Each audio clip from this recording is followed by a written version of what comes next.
And then just the idea itself, I think, touches on a lot of elemental primal fears that people have. Fear of the next generation, like fear of young people. Yeah. I get a little bit of that of like, what if the young people who come along decide they don't need us anymore? Or what if they decide that they don't believe what we believe, and in fact they're gonna dispense with us, right? Like that is, I think, kind of an innate fear as you start getting older and seeing younger people starting to become important.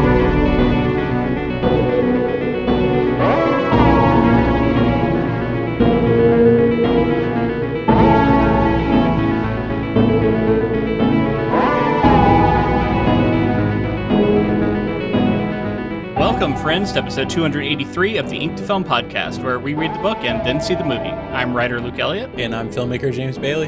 And this week we discuss Stephen King's 1977 short story and Fritz Kiersch's 1984 film, Children of the Corn. So I don't know about you, James, but about this time of year, there's always like a cool day that comes along. It's overcast, it starts feeling a little bit like fall, and I just want like a taste of Halloween. I want to like get a jump on it. I started thinking about putting up Halloween decorations, and even though it's like early September, but I'm in the spirit, and it felt like this would be a fun one to get a little taste of that. Now we're about to do a big fantasy project next, so we'll be away from horror for a while. But I thought this would be a good way to sneak something in here and go back to a classic, a favorite of the pod, Stephen King, and in a movie that I had never seen. Oh, you'd never seen this? Wow. Right. I'm right there with you, though. I mean, in Florida, it's a little different, but it gets a little less hot. It's been a little less than 100 degrees. I remember like every now and then you might get a lucky day, but yeah, it's probably not till October in Florida where you might get a day. Don't get me wrong. Yeah. It gets nice here. It's not that it's not nice. It's just, it doesn't, you guys have like a full, 3 or 4 months of fall probably. This is my favorite time of year, period. There's just a lot of important dates. There's Halloween. Maybe this isn't for everybody, but the end of the year is just like, downward slope to the end, and it's just like a nice feeling, and downward in a good way, like an easy end of the year kind of thing, typically. So we'll talk about the film, but the story in general, revisiting King does feel right for this time of year. This movie, The Reputation, and I remember my friends and people growing up, kids, were terrified of this movie. This was like it was like it, Chucky. There were some other ones like this that for whatever reason, maybe more so than they're R-rated and they're for adults, but they hit kids and they terrify kids. Is this an R-rated movie? Yeah, it is. That's so wild. Like, it didn't feel R-rated to me. I thought this movie was pretty tame, but I totally agree. Like, I also had this reputation built up in my head. Now, I hadn't seen it, so I assume you've seen this before. Yeah. Okay, so I hadn't seen it, so this was always a movie I heard talked about, and I felt like it was talked about in hushed tones, like totally Children of the Corn. You know what I mean? Like, it's this creepy ass movie, and like I always imagined it was like a really gory slasher movie. Mm-hmm. Like, I was going to see people getting dismembered. It was going to be horrific, right? That was kind of like what I was expecting going into this. I'm like, this is going to be a slasher movie. And I guess it kind of is, but without the gore, really. Like, all we see is some blood spatter, and it's pretty tame. There are some things, like, I can see the soil being tilled up by some sort of creature under the earth, and like some of the stuff that, like, the culty nature of the kids and the way, the creepiness, that those things I think stick with that audience a little more so than an adult like me currently watching. In today's day and age, I was like, man, this is like really, really tame, and it makes some interesting deviations from King's work. King's story is a little bit more like what I was imagining. Like, exactly. That one's pretty fucking. And it feels like a King story. Yeah, if it doesn't pull punches. And you'll be interested to know that Stephen King wrote the screenplay at first for this, and they ended up not liking it, pivoting, going with some other things. So there were some disagreements there with the production, and I'll talk about sort of how King feels about it. Yeah, and I know this is a franchise now. Like, there's been sequels, there's been a remake, I think a few years ago, which we could have covered, but I felt like I wanted to go back to the one that I had always heard about as a kid. Like, I wanted to see it just to know what all the noise was about. I think there was a very recent, like within the last year. 2020, so. I think 2020, 2021, something like that. Yeah, pretty recent. I don't know a lot about it, but we could pursue it for a bonus episode. But I want to talk about the idea of like horror films. Some horror fans are interested in like knowing going in that there's going to be A, B, and C. There's certain tropes that we know we're going to get, and it's sometimes familiar and enjoyable because of that. And you see some of these like more slasher films like your Freddy's and Jason's and things like that get millions and millions of sequels, and they become like event movies. And I just think of this movie being like a launching point, a small short story by Stephen King, especially for him, very relatively short. And then this film that I'm watching today and I don't think is like incredibly remarkable. I think it's got good performances and some notable things, especially for the time. But the fact that there's like 6, 7 sequels, multiple remakes is kind of wild to me. Like, what more can you do with this? Now, I like that there's commentary being made, and this comes from King's original work with religion. I was picking up a lot of social commentary stuff that I'm going to want to like dial in on as we go through the episode, because I do think there's like a subtle difference in some of it between the story and the movie and what some of the like takeaways are. Totally. But yeah, there is some like thematic substance there. I think it's just this universal experience of every kid has been, a lot of kids at least, have been on a drive in the middle of nowhere, cornfields on the side, and just imagine how, or whether it was at night or not, imagine how creepy that is and how isolating that is. So that universal feeling is a great starting point for a story. And then Children of the Corn is a great name, like a cult name. It's a good name. I think it's a good hook. A name goes a long way. I think that's one of the reasons why, like, you know, it's like I've heard it referenced so many times. You hear kids being called Children of the Corn if they're like being creepy, right? Like it's synonymous with creepy kids. So there's enough here that like I understand why it's got the legacy it does, but at the same time, I don't necessarily walk away thinking this is a fantastic movie. But I do want to talk a lot more about the story. Yeah, and it's also, I think, important to put it in its position, because this was King after he had already exploded onto the scene. This is after Carrie. This is after The Shining. So I'm talking the film was after The Shining, not the short story. But even the short story was like a little bit into his career. He had already had some pretty huge successes. Salem's Lot was out. I think this is probably around the time he was writing The Stand. Somehow the man was also like publishing short stories on the side because he was like, I'm not busy enough, and having 3 children around the same time, like of the corn. Wild. Yeah, of the corn. The guy's productivity is still legendary, I think, for this reason. But the movie itself felt very much like a Stephen King is super hot right now. Let's just grab something. Let's adapt it. We'll put his name all over the front of it. It'll be in the marketing.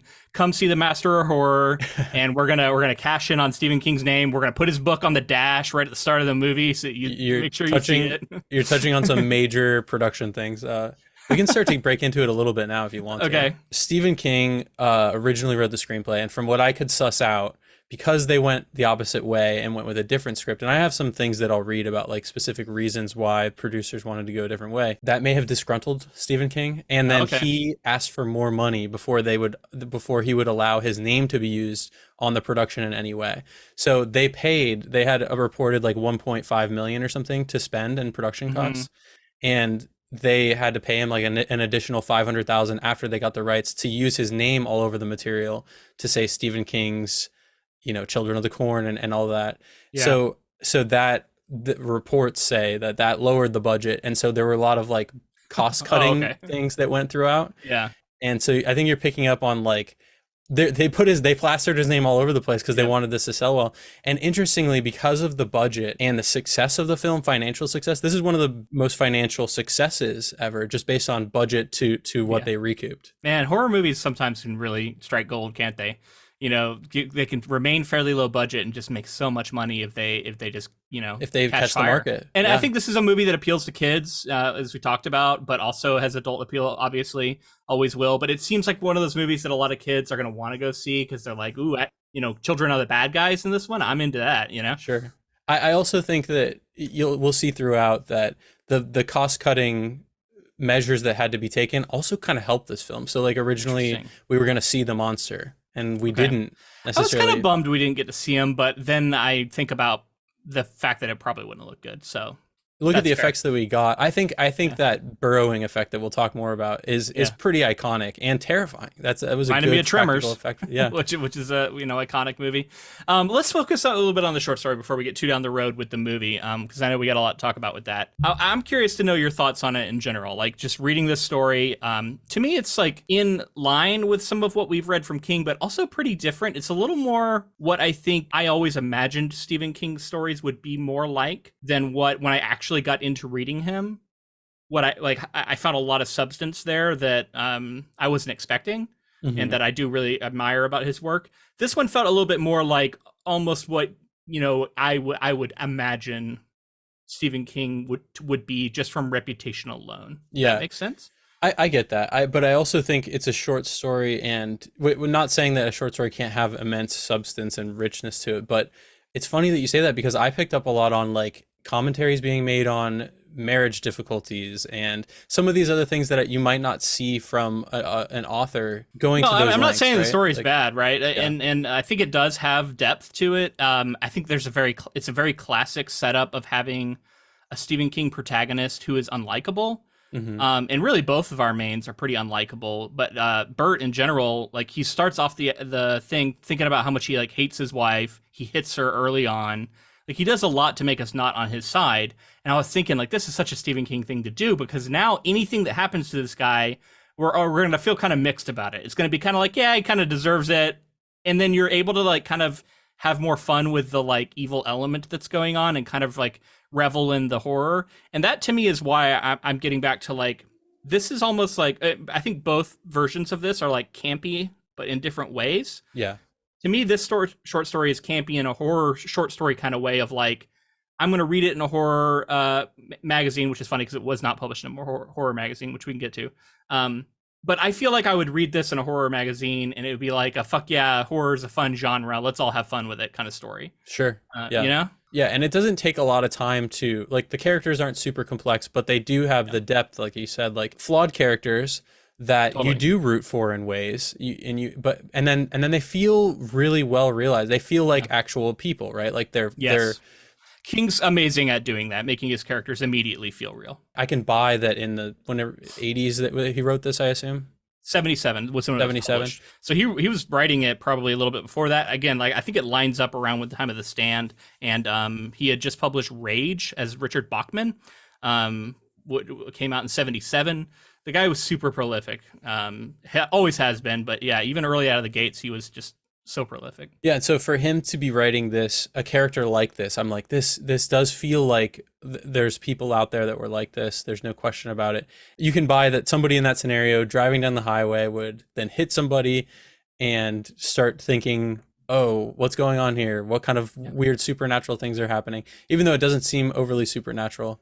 It didn't seem supernatural to me until we got to the he who is behind the corn or whatever. He who walks in corn. Yeah. He who walks the line or something. The corn man. He who walks behind the rows. There we go. There it is. He who is Mr. Corn Man. Jonathan Davis out there. Yeah. The way that the story set up with a couple that are on ends with each other. It sounds like they're not only they're divorcing possibly, but they're thinking about like harming each other at times. And well, yeah, definitely Bert is, at least he's who we're closest to throughout. And he thinks about how she's gonna like run off with the car, and same thing back and forth. Like they don't trust each other. Yeah. Put them in a scenario where they then have to like come back together and actually try to care about each other, I think is an interesting premise. Yeah. And then to get to the supernatural idea, thinking about what we have to talk about when we talk about King these days is this overarching, interconnected universe. And I couldn't help but draw the parallels to it and the way that it's a an entity that's influencing over children. And I kind of thought of this as like the anti dairy, where like they don't give in to the entity and they fight back against it. And in this instance, the kids have been taken over, and this is what happens when the entity gets full control, and just like a whole town is evil. He comes back to these ideas a lot, right? You're talking about the interconnectivity, by the way. Gatlin is mentioned in it. Apparently, it is a town that gets mentioned. But it was written later, right? Later, yeah. Who knows when he started it? But yeah, Hemmingford Home, the town that's neighboring Gatlin, is the town where Mother Abigail lives. In the Stand. In the Stand, yeah. Wow, and, that's cool. Apparently, also the location of the story 1922, which has its own adaptation on Netflix. Oh, okay. Which I haven't seen yet. I don't know that one. Yeah. Apparently, it's also Hemmingford Home. We are on the precipice. I know that we are, with how much we've covered First King, to put all the pieces together. If we just would read like Dark Tower. Some of the other stuff to put it all together. Yeah. But it's fun to kind of be on the outskirts and be like, are we seeing something? Or bits and pieces, yeah. I mean, it's just that his stories take place in the same universe and same world at the very least, right? I don't know. Yeah. How it all interconnects, I don't know. But let's back up a little bit. This story was first published in 1977 in Penthouse. which I thought was kind of funny, right? This was back in the day where, I mean, now Playboy does still publish some fiction. In fact, we've read a story that originally was published in Playboy before. Yeah, I'm sure we have. I have some friends who've been published in Playboy, and it's like general science fiction or something. And that this is the same kind of deal. I think back then, horror was always considered kind of a transgressive genre. So I think publishing horror in a men's magazine like that, it kind of worked. But then it was later collected in the collection called Night Shift, which is up here in the like prime position on the wall behind me. I found an old paperback copy of this collection. I had to buy it because I looked in the table of contents, and there's just like, I don't know, 6 or 7 different stories that have been adapted into films in there. And I said, okay, well, we're probably going to cover some of this stuff. Yeah. And sure enough, I get a chance to do it here. And it's just cool to like have an old paperback. I don't know. I like them. They smell weird. Yeah. They're falling apart. If this is a used copy, so it's got like stuff written in it sometimes. Like, I don't know. I like that kind of stuff though. Yeah. There's something cool about that for sure. Yeah. So I think it's just important to kind of put it in position, right? Like he had a little bit of success publishing short stories to this point, was known for a few big novels, but this is still very early on in his career. And I think that shows a little bit in the prose. To me, it feels a little rougher than what I would expect from King. He's got some inspired images. He's got some cool moments where he's talking about sort of just like the feel of the place and the look of things. And sometimes like, you can really tell he does have a talent for imagery. I think the characters have enough richness to them where you see, okay, this is somebody who knows what he's doing. And then just the idea itself, I think touches on a lot of elemental primal fears that people have.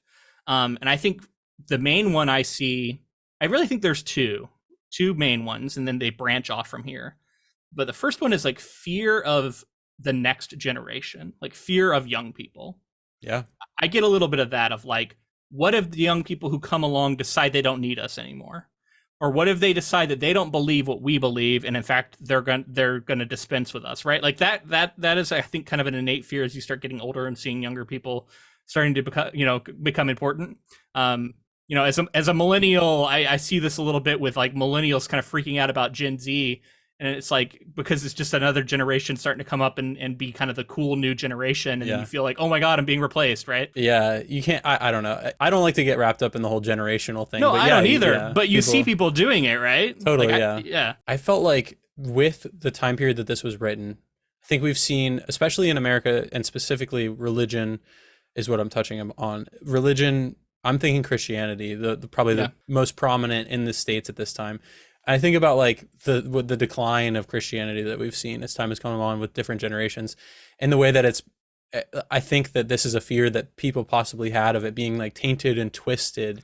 Yeah. And I saw a lot of that represented throughout, like this idea of religion, and these children specifically being like raised in a small town where religion was very important. They, without the guidance, I guess, there from adults anymore, they then turned it into worshiping another figure in this entity, and the way that like maybe that makes them kind of like naive and susceptible, but just like a couple of factors.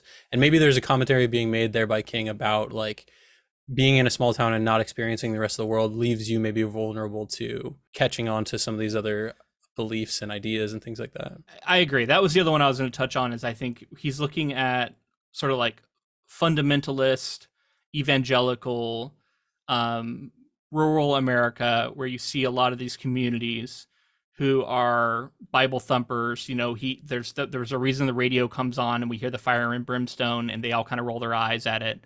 Mm-hmm. And the disconnect, I think, between the city folk, which these two are, they're from Chicago and they're on their way to another city on the other side of the country, right? And they're just driving through small town America.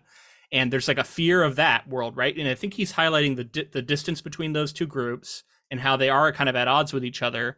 But then, I think he's highlighting there is, I think, an inherent danger to giving yourself so fully to something.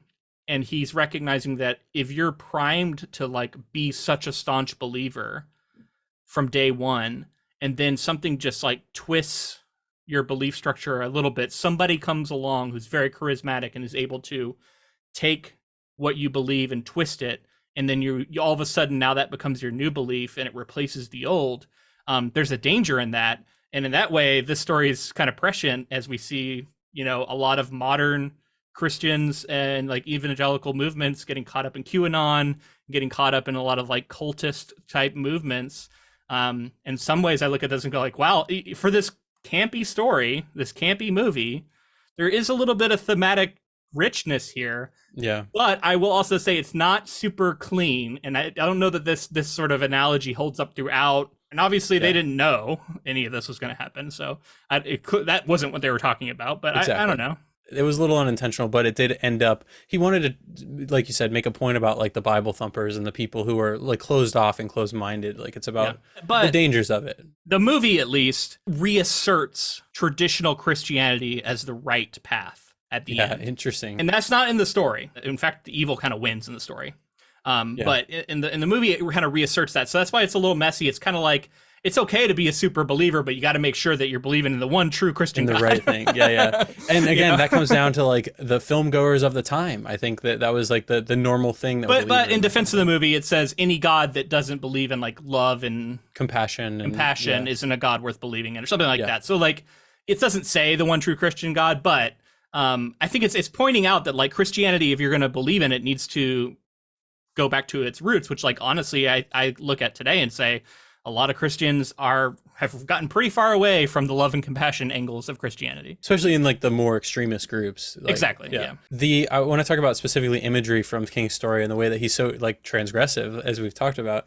The like Jesus statue that's been like kind of co-opted and changed to look like this being that's like green moss in the eyes and mouth. And that's deliberate, right? Like it's not they haven't just replaced these with a new icon. They are perverting an existing icon. They are literally like crucifying people in a different kind of way with corn. It's like a corn crucifixion, but it is still on a cross. So it's like a perversion of this Christian belief. And I think the movie plays into that more and actually kind of pushes it even more into like a pagan territory, demonic territory. There's hints of that in the story, but it just doesn't really have time to like really start to like develop the belief structure that much. Yeah. I just thought that it was really good imagery too, with like, it's like a smirking Jesus on like all like natured and corned out and stuff. A lot of that made it into the movie. It looked pretty good too. Yeah. Yeah. I mean, I thought the story stands out again for being pretty brutal at times. There was a part where, he stabs Malachi. He kills Malachi Bert does in the story. He's described as gobbling, as his like running around with his neck cut open, which is not only pretty brutal, but also I thought like a sly wink at like Thanksgiving and the corn and him like kind of knowing what kind of story this was going to be, what kind of year, like time of year you're going to be reading it and watching it. And he's like, oh, now I'm going to have this kid being a gobbler as he's running around with his throat cut. I don't know, maybe not, but I thought of that. It fits, you know? Yeah. And then, again, at the end, the evil wins in this version. We see both of our main characters fall to it. And I think the story, like we get a little bit of the kids at the end, which I was a little surprised that we were going to dive into them.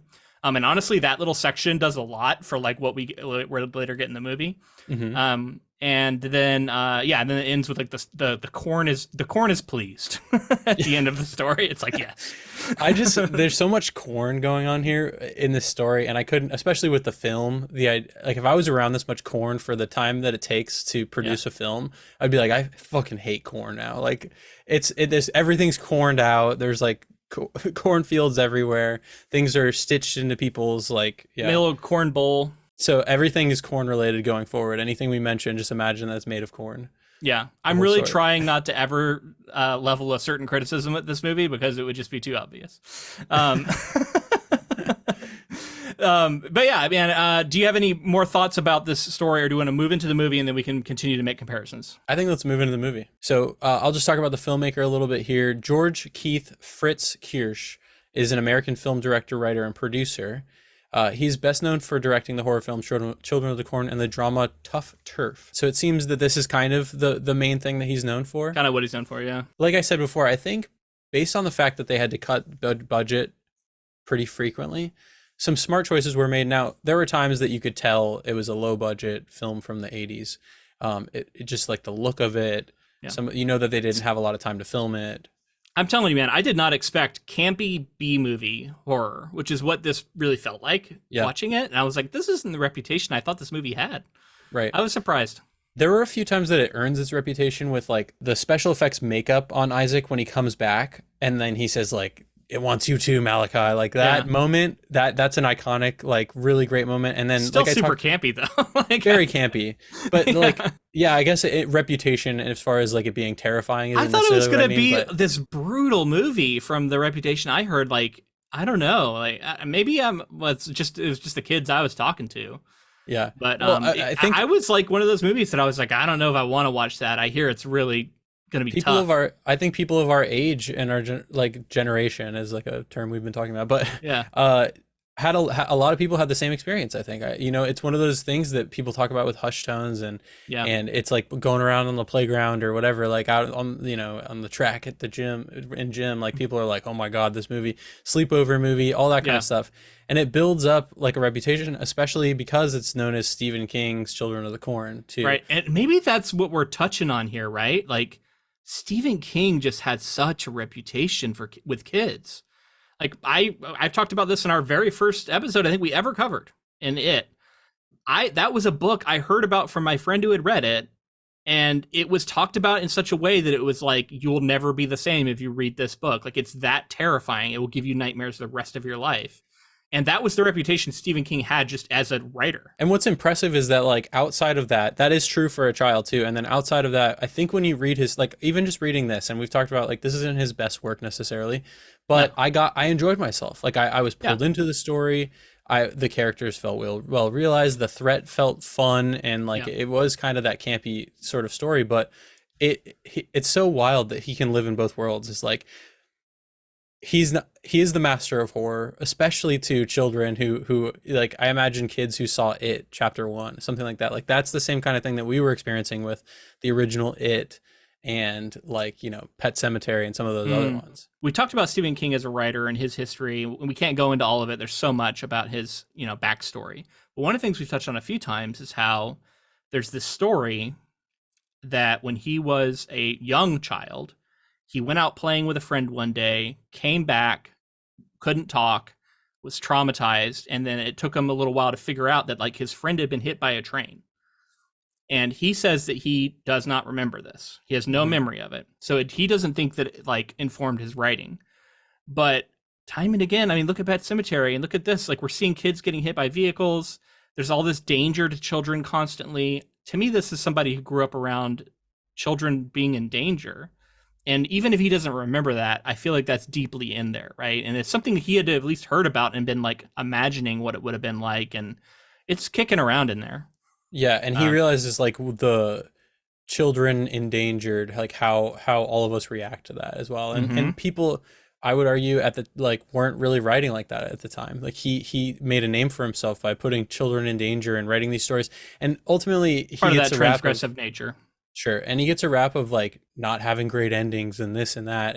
But like, his premises are unbelievable. And I think you see that time and again about how universal they are and the way it's premise and execution, right? Like, a premise is nothing if you can't execute it, but he does execute these ideas, and he does them in a way that's fun to read. Yeah.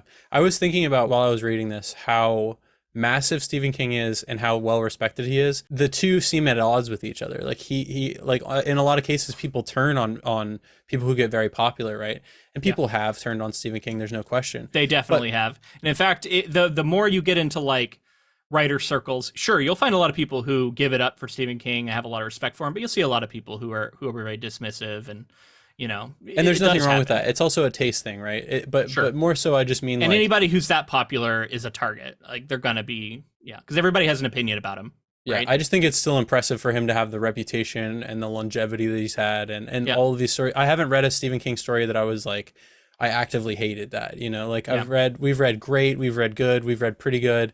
Yeah. And ultimately, more often than not, he just puts out really quality stories. And so that's why he's a master of storytelling, in my opinion. Yeah, I thought this story was solid. It would be on the lower end of the stuff I've read from him, but it was kind of encouraging in a way, because I see, like, him being kind of human here, and, like, I feel like he cranked this story out and submitted it, and, like, didn't do much in the way of revision. Now, maybe that's wrong, but this just felt like he's off writing the stand. This isn't his main focus. He had a random idea one day, sat down and did his usual, like, 3,000 words a morning that he used to do back in the day, and just cranked this thing out, sent it off to Penthouse. and made some money on it, but like didn't think much of it. And then it goes into his collection, it gets made into a movie, and now 50 years later or whatever, 40 years later, we're talking about it on a podcast. Yeah, and there's like this was never meant to be that. There's like 7 sequels and all that kind of stuff too. Yeah. It was never meant to hold up to this level of scrutiny, but the fact that it does in some ways is impressive. Yeah. Yeah, I agree. And again, it's also kind of encouraging to me as like someone who's writing and has just published some short fiction at this point, hoping to get a novel out. It's like you can have early work that can end up mattering in the long term, even if it's not necessarily going to be what you're known for or like your crowning achievement, right? Like you're gonna ascend to new heights beyond it, but you can still look back and like see some talent there for King.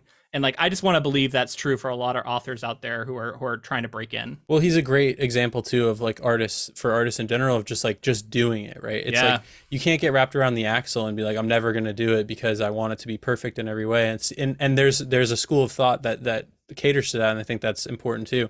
But he's the example of like just do it and see what happens. It's okay if it's imperfect. This story is imperfect. So talking a little bit about the film, I mentioned King wrote the original draft of the screenplay, focused more on Bert and Vicky, and depicted more history on the uprising of the children in Gatlin. The script was disregarded in favor of George Goldsmith's screenplay, which featured more violence and a more conventional narrative structure. Goldsmith said that King's script started with 35 pages of Bert and Vicky arguing in a car, so he decided to tell the story visually through the eyes of 2 new characters, children Job and Sarah. Character is so important to storytelling, right? Like that's... And I like to think that Hollywood has gotten smarter about this as time has gone on. There was a period of time where Hollywood was like premise. And I think it's cool to see like King standing by these 2 characters that he wrote, again, a short story that he probably cranked out, and was like, yeah, but this is the core of the story. Like you sell the characters, then you put them in the scenario. 35 pages maybe is excessive. I don't know, but ultimately I did find Bert and Vicky to be slightly less interesting here, even as they are more developed here than probably we got in the short story.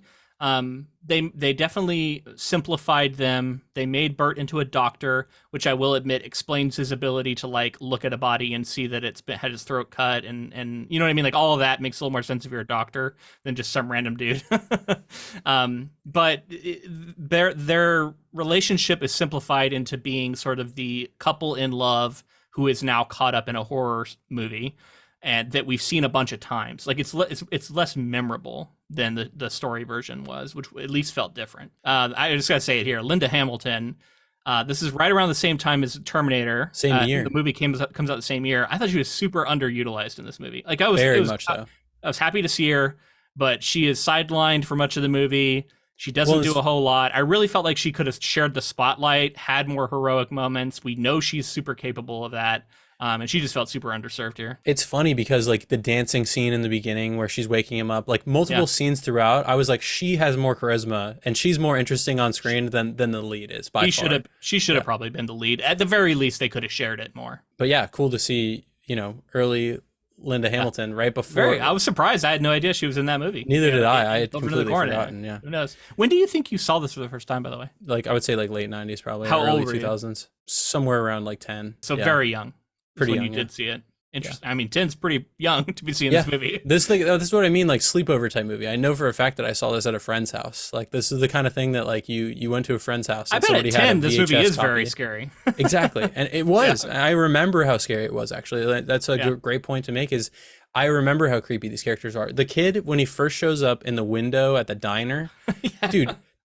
All the way terrifying. Can you imagine a room of like 5-10-year-olds and like we're sneaking around watching this movie? That dude, his name's John Franklin. I'm looking at the cast. That guy he looked like he was 12 going on 35. Totally. Like, I don't know how it's possible, but he looked so interesting. And then like the way they dressed him and everything, he was super creepy from the jump. I thought his performance was pretty iconic, and it was interesting to me that he actually wasn't the like main antagonist throughout. That was much more Malachi. He was just like more of a zealot. He was like the religious zealot. He was their religious guy, but he wasn't the one going around stabbing people. That was Malachi. Yes. Children actors, I grant them that it's a very difficult thing to ask. But this guy seemed like he was holding back a very like surfer bro Los Angeles accent the whole time. I don't know if like I'm 100% right on that, but it felt like he was struggling to talk in a way that fit this setting. And then just throughout, like he was like over emoting, and it was just like I found his performance to be particularly difficult to believe. I think I read that he was also like 24. Interesting. So he's not a child. Not necessarily. Yeah. But yeah, it's also Courtney Gaines, by the way. And again, no hate. He's clearly young, and I'm sure he went on to do better things. And I do think that people found this person to be just as terrifying. I think people found him to be the violent side of things. And I remember that, he had a good, like, he looked the part. Yeah. It was when he talked that I wasn't as on board. I mean, children found him terrifying, by the way. That was my recollection of it. I did like that at times, Bert would just like towards the end, he's just like, fuck this, I'm an adult, and he just starts like knocking a bunch of kids around. I was gonna make a commentary on that. I was gonna make a comment because I was like, that joke about like how many like first or second graders, like, outside of how fucked up it would be, or something. How many could you fight? And all I could think of is this guy clearly was like, I can fight like 50 second graders. He's like, I'm sliding to this church of children, but I am not threatened because I am an adult.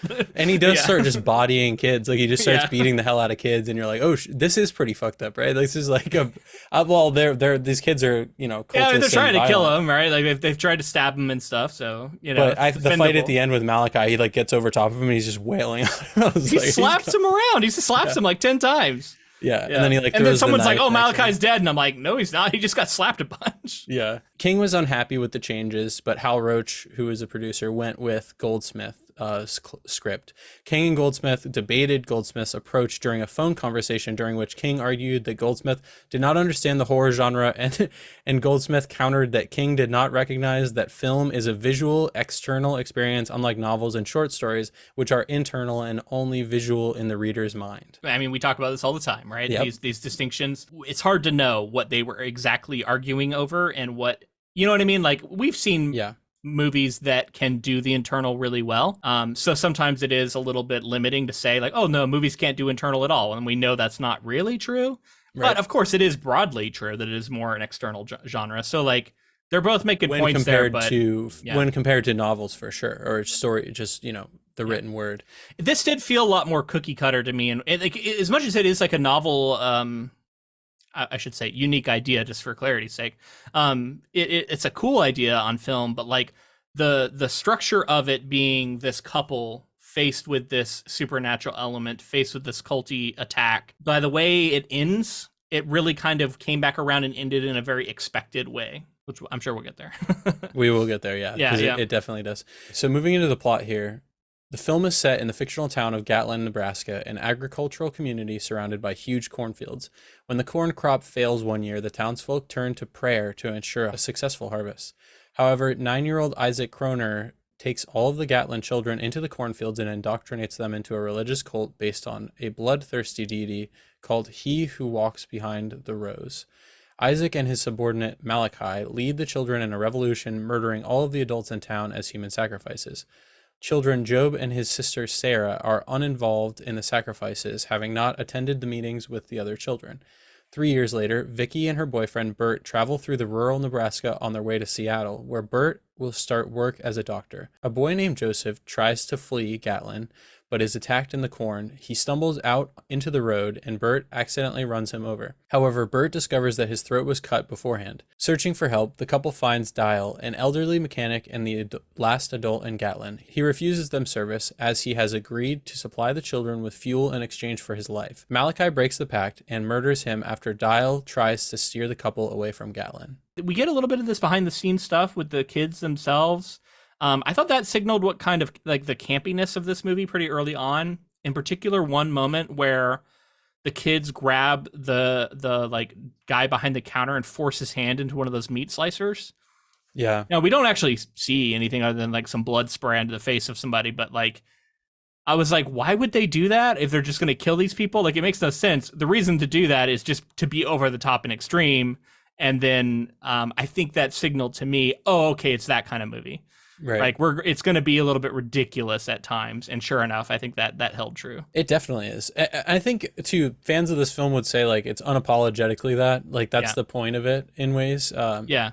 So I agree with that. You know, it's it's almost like borderline funny at times. Yeah, and I think that's more of a me problem. This is something I've talked about in the past, but I'll revisit it here. Like, I've had a shifting relationship with like campiness in my movies for a long time. And often I just I don't really like it. And I know some people love campy movies, like it's their shit.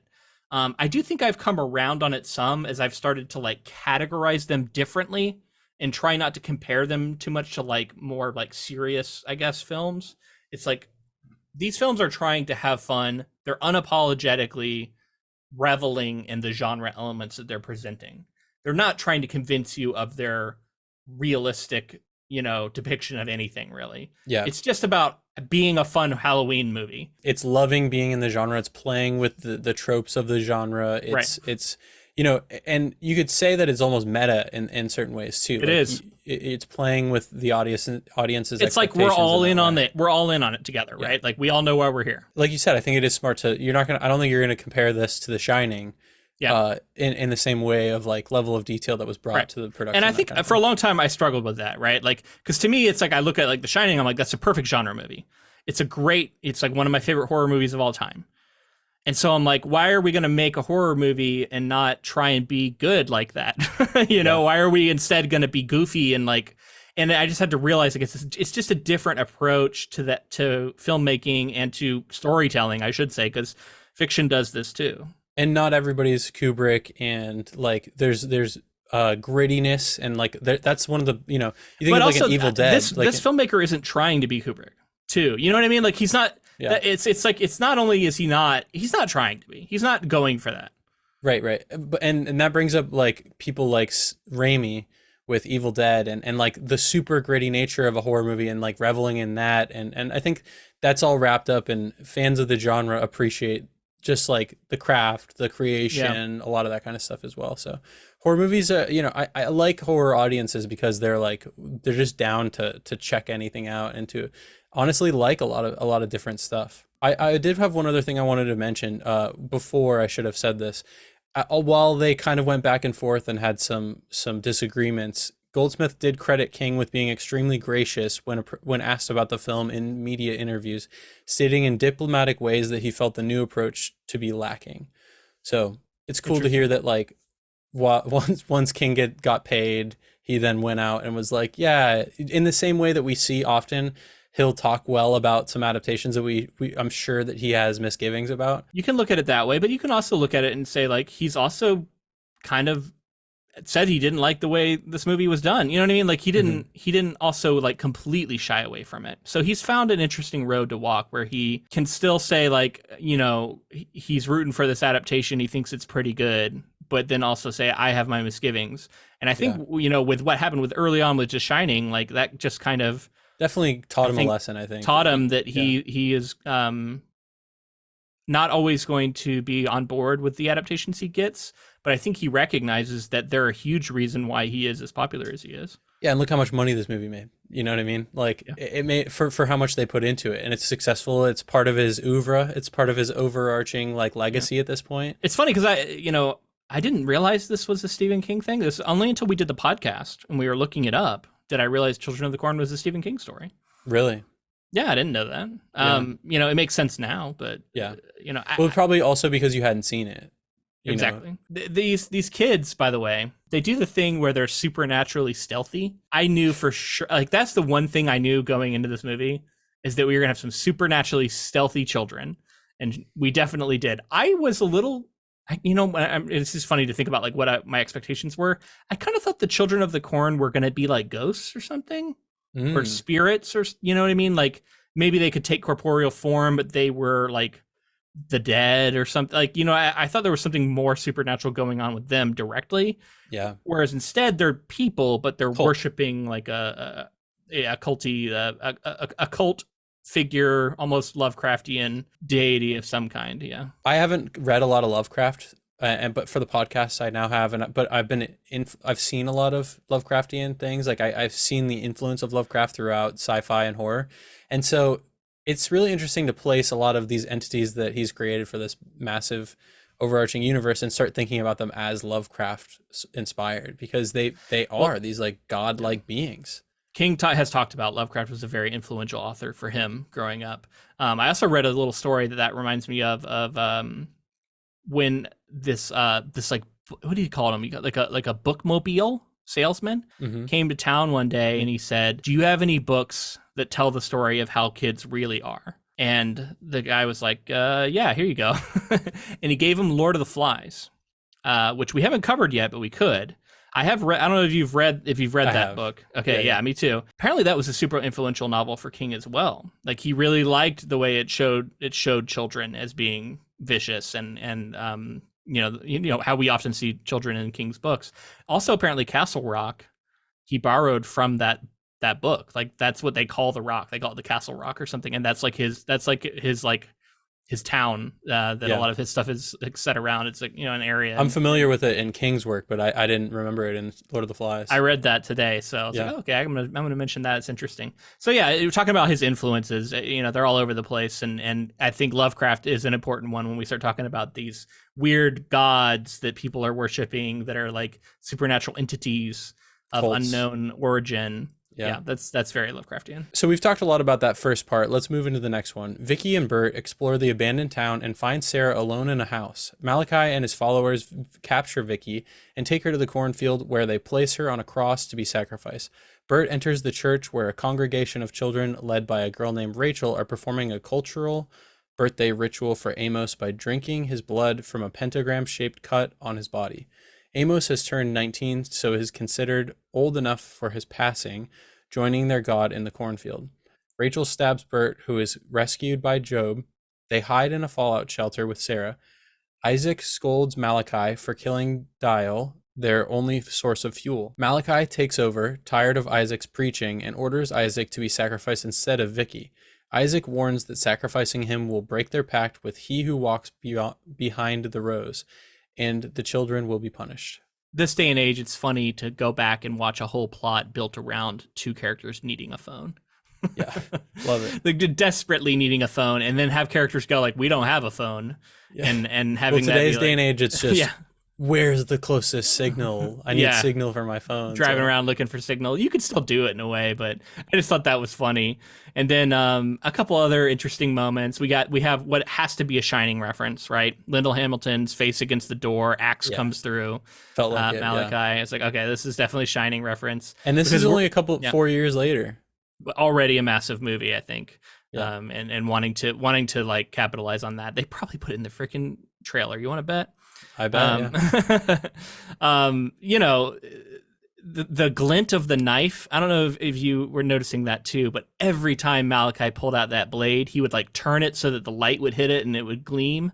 You know what's funny about that is I actively thought, man, that's a fun shot to put in a horror movie, period. Yeah. I don't care who you are. But do it once. You don't need to do it every time the kid pulls out the knife, which I think it's like 3 to 4 times. Well, one of my favorites of all time is in Shaun of the Dead, where he does it and it's like too reflective. That movie's brilliant because it plays with all of these kind of things in a really clever way. I thought also them deciding to split up was pretty inexplicable. Again, it's just like, we're just in a horror movie, so don't think about it too much, but everything's been super creepy. There's nobody in this town.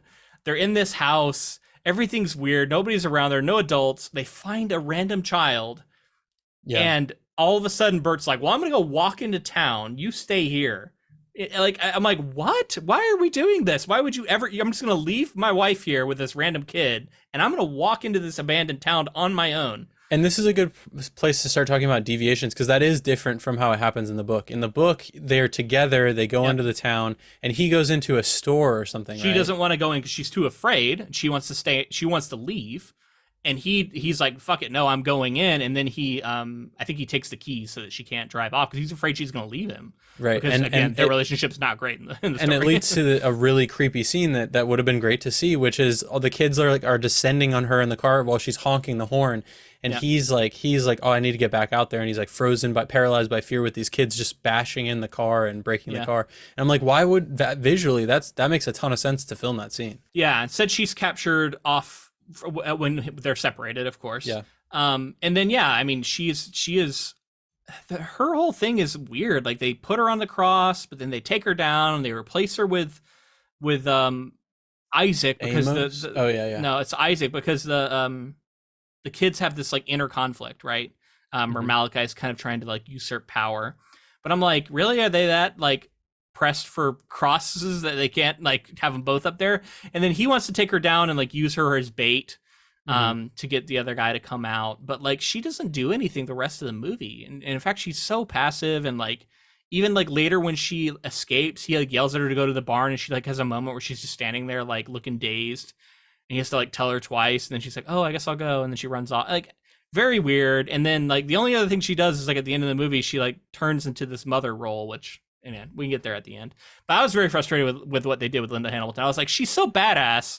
She could have done so. I want to see her kicking some kids' ass. That would have been interesting. For sure. And she could have too. I know she could have. Totally. I've seen it. Now, admittedly, she did put on a lot of muscle between Terminator 1 and Terminator 2. That was when she became the Linda Hamilton that we like know today. That is very true. Yeah. Yeah. I did read that Linda Hamilton had some misgivings about the character. Like she talked about the character and didn't like some of the changes here and there. So I imagine that's good for true. her. Yeah. Yeah. They made her kind of bland. There's a church scene that we get, but it's much different than the one in the book. The book, it's like nobody's really there. In this one, they're doing like a ritual.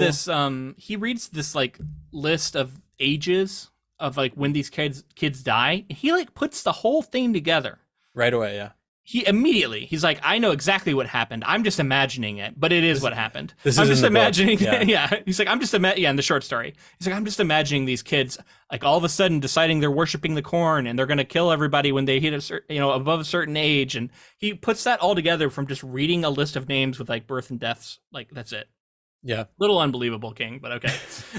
I read that some of the filmmakers felt that some of the changes they made were to make the story more believable than King's, because there were some conveniences and some, I guess him being able to recognize that the kid's throat was cut was a bit of a stretch. Just like a layman, the fact that you would even inspect the body that closely is a stretch to me. Yeah. And he wouldn't just think, oh my God, I killed a kid, and that be the end of it, you know? They also felt the time jump. There was a 10-year time gap from the time that the town murdered all the adults. They made it 3 instead. When they made it 3 instead. So a couple of changes like that, which don't really change the story that much, in my opinion. Those two specifically. I guess it's smart to have the doctor for that reason. But so yeah, that church scene's very different here, though. We get like a ritual happening, made it way more witchy and like you said, like demonic in ways, which kind of goes against what I would assume this or maybe this is the entity leaning into that. This he who walks. There was an interesting part where he's like, what are you talking about? It was written in what? This? And he holds up the Bible and he's like, it's, are you only taking certain parts? And he like throws it on the ground. I'm like, are they doing that though? Like, it was unclear to me in the movie. It felt like they were just like completely off in their own like different religion that they had determined. Yeah. But in the story, it was much more like a perversion of Christianity had been twisted. He specifically says they like took everything of the New Testament out of the Bible and were like worshiping the Old Testament only. Yeah, and that made me think that maybe he who walks behind the rose. I started thinking about this entity. Now, of course, probably not of this world, came to try to feed on whatever, life force. These they mentioned hell in the movie a couple times, which made me think demonic. I thought they were playing with demonic possibly, which is like it's a shorthand for audiences, but at the same time I feel like hell isn't like actually pointed to in King's stories very often. I feel like it's more so like this Lovecraftian something entity else thing, which is more interesting to me personally. So it's feeding on the people that the idea that this is just Satan coming in and like fucking with some Christians, it's less interesting to me. I want to talk about he who walks behind the rose. In the film, the way they were gonna, like I said, they were gonna show this creature, but instead they went with this like burrowing, earthy thing.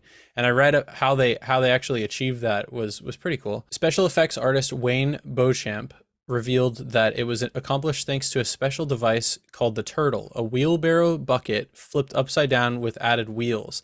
The device was set in rails in a trench attached to a pulley system connected to a tractor, and then covered in a tarp with a layer of dirt on top. The tractor would pull forward and the turtle would move beneath the earth, creating a mound of earth that traveled from one point to another. And the trench ended in a sharp hill, giving the illusion that the creature beneath was diving deeper into the ground. I think this is the same kind of stuff they did for Tremors, man. I think it was a very similar effect. That's pretty cool. I wonder if they got it from this movie. I don't remember what year Tremors came out, but maybe they did. I'm not sure. Yeah, you're right. It was another 80s movie, so maybe it was around the same time. Around it, That's cool. Now that effect looked good, but some of the other effects, not so good, in my opinion. The special effects of like any of the lights that they did. Now, I want to give them credit because they made it bigger than just like a dude in a suit. I think that makes it for like more creepy, and I like the imagination that we can draw. Because at some point we start seeing it roll in as like clouds and storms and things like that. That was always weird. It's weird, but I like it more than seeing a dude in a suit. Agreed. No, so a dude in a suit, I agree. I felt like they could have done something and kept it fairly obscured. Kept it behind the corn and just moving and like just the shape, and you feel like they kind of did maybe that. you just see the eyes, yeah, because it talks about the eyes a lot in the story. They did a lot of POV of the creature looking through the corn in the film. That they did. We got these like like the clouds took on a like red color at the end. I wasn't sure what was going on in that, what was being implied with that. It looked like they were just like animating by like literally like superimposing, hand drawn superimposed stuff, right? Yeah, that's what it looked like to me. Mostly, yeah. The special effects where they're adding stuff over top of the film, colors and more, clouds and things like that. Let's read the final bit, because I think we're getting to a lot of this final stuff. That night, Bert sneaks into the cornfield to rescue Vicky. During Isaac's sacrifice, a supernatural light appears and devours him. Bert overpowers Malachi and convinces the children to abandon the cult and run. Isaac reappears, revived by He Who Walks Behind the Rose, informing Malachi that he wants you too. Isaac kills him. A storm appears, and Bert and Vicky shelter the children in a barn. Reading from Job's Bible, Vicky realizes that the cornfield must be destroyed by fire in order to stop the false god. Bert tosses a Molotov cocktail into the field, setting it alight and destroying the demon along with Isaac. The couple returns to the car with Job and Sarah to leave Gatlin, but finds it disabled. Rachel attacks Bert, but Vicky knocks her out, and they depart with the children on foot. This is like where the effects are coming in that we're talking about. Story starts taking some interesting turns. It does get very biblical at the end. It's like, oh, the secret to killing this thing, we learn it from the Bible, and it's like you're just burning it. It's not really that imaginative, but okay.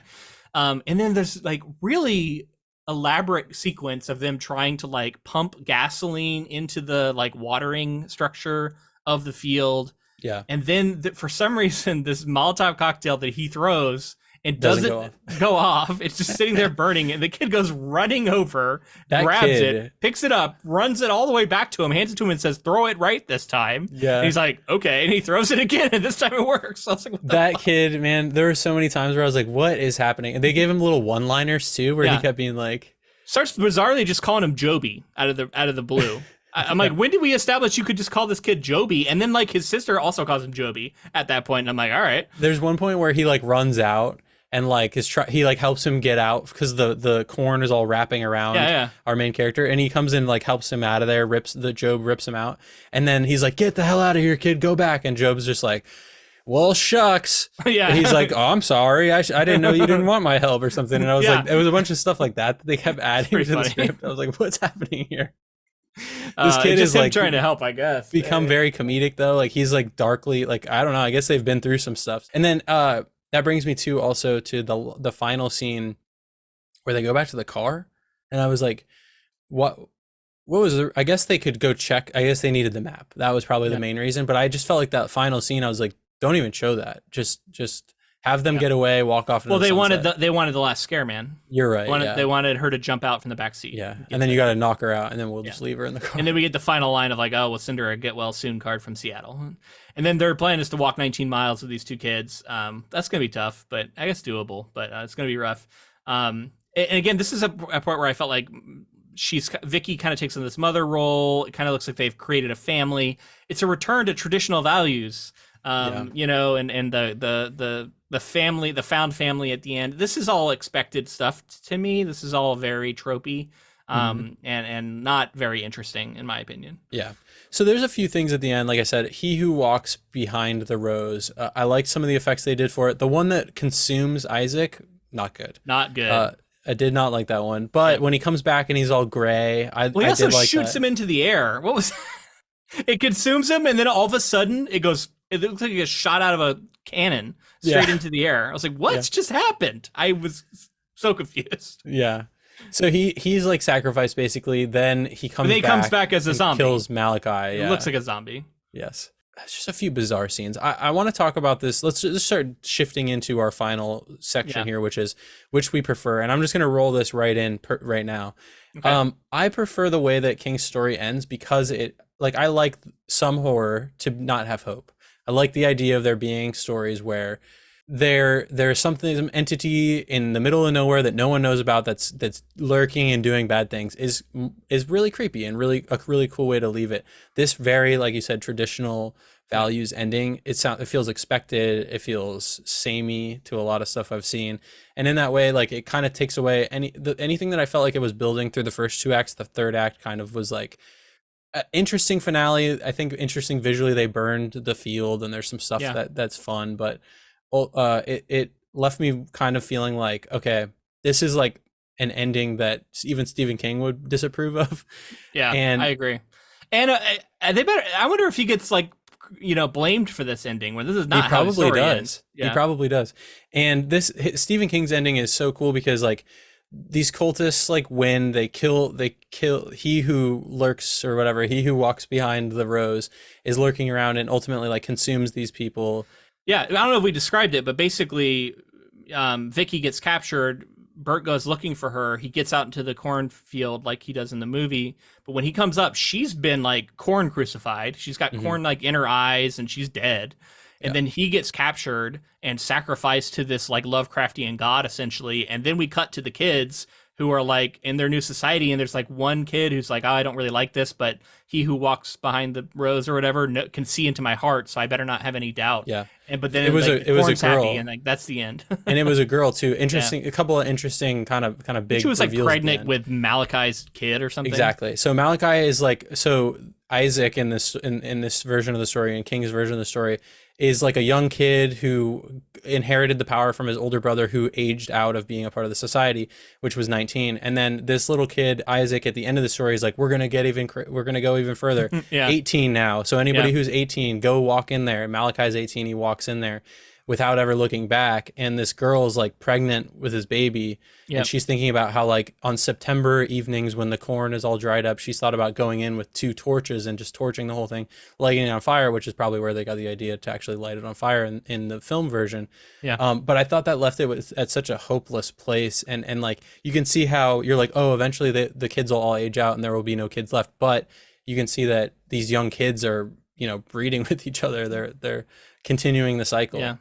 Maybe that's an implication of like she could be the one to destroy this. If you wanted to look for hope, like maybe there's somebody within this who might be against it. But I think there is places in horror for this where there's this entity out there, there's this danger, and some people who are unsuspecting come up against it and lose.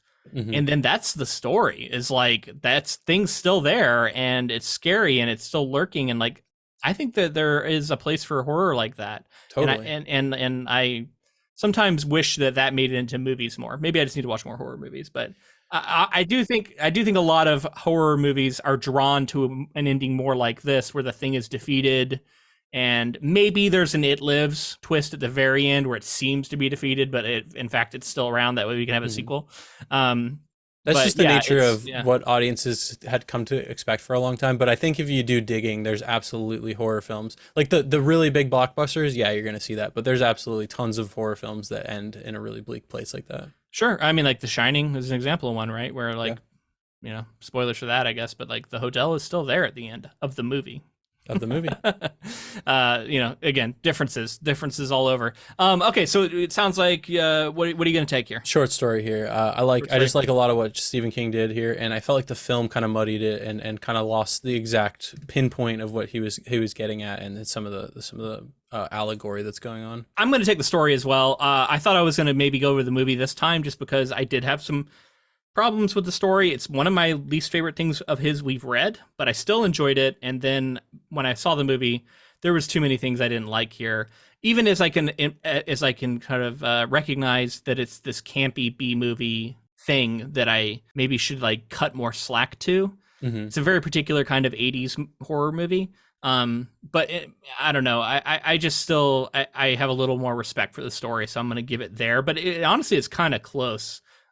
Just because I'm not super enamored with either of them as much as I had an okay time with both. I guess I should reiterate too that like while I'm taking the short story, I did like the film. Like I've seen this film quite a few times. I would watch it again for the campy nature of it and just to sit down and watch an interesting adaptation. Yeah.